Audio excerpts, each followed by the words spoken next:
Hello কেন্দুরা, সেরাটাটা ভালো বাতিয়েছে ভালো। আজকে আমরা ইলিশ মাছ পরিষ্কার করব। প্রথমে আঁশগুলো ছাড়িয়ে নিতে হবে।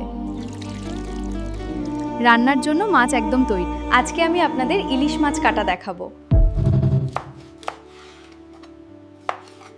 দেখুন পিসগুলো কত সুন্দর হয়েছে। চলুন আজ মাছ ম্যারিনেট করি। মশলাগুলো ভালোভাবে মাখিয়ে নিন। প্রতিটি পিসে যেন মশলা লাগে। আমাদের ম্যারিনেশন তৈরি।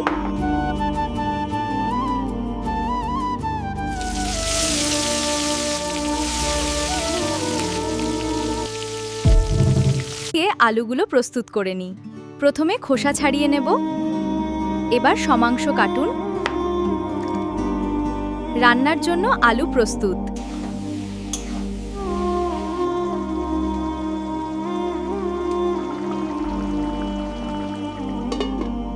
বাড়া কাঁশালের আজকে আমরা ভাত রান্না করা শিখব। চালের মধ্যে পরিমাণ মতো জল দিয়ে দিন, কিছুক্ষণ ফুটতে দিন। দেখুন কি সুন্দর বাষ্প বের হচ্ছে।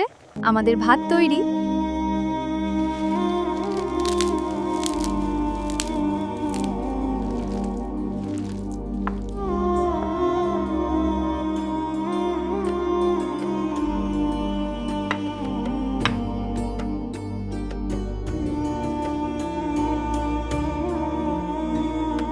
ডাকটা বারে নিয়ে আসে।